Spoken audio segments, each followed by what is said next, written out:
Ketegangan di tepi barat kembali memuncak setelah kelompok Hamas menyerukan aksi perlawanan kolektif terhadap agresi militer Israel. Seruan ini muncul sebagai respon atas tewasnya 2 pemuda Palestina dalam operasi militer Israel di wilayah Jenin baru-baru ini. Berdasarkan laporan Al-Mayadin, Hamas menyampaikan duka mendalam atas gugurnya Ahmad Said Shahadeh Zayo 22 tahun di Al-Silah Al-Harithiyah dan Ryan Muhammad Abdul Qadir Abu Ma'ala 16 tahun di Qabatiyah. Dalam pernyataan resminya, Hamas menegaskan bahwa pengorbanan para pemuda tersebut akan menjadi beban bagi pihak pendudukan dan mempercepat berakhirnya penguasaan Israel di tanah Palestina. Kelompok tersebut juga menyoroti tindakan pasukan Israel di Qabatiyah yang dinilai keji, terutama laporan mengenai penghalangan tim medis saat mengevakuasi korban hingga mengakibatkan korban kehabisan darah. Hamas menyatakan bahwa rentetan kekerasan oleh pasukan keamanan maupun pemukim Israel harus dijawab dengan penguatan intensitas perlawanan di seluruh wilayah. Hamas kemudian mengajak seluruh elemen masyarakat di tepi barat, khususnya generasi muda, untuk berdiri tegak menghadapi agresi.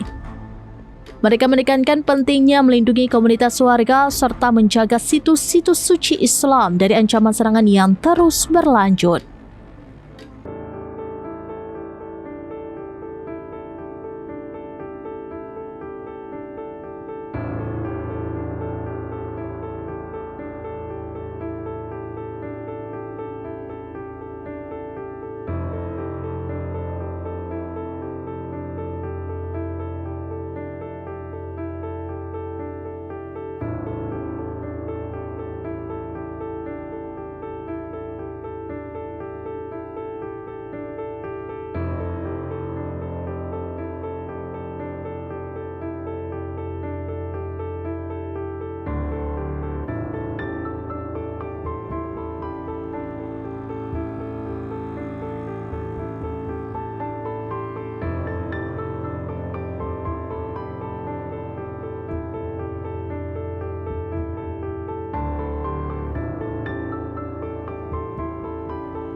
Download Tribun X sekarang, menghadirkan lokal menjadi Indonesia.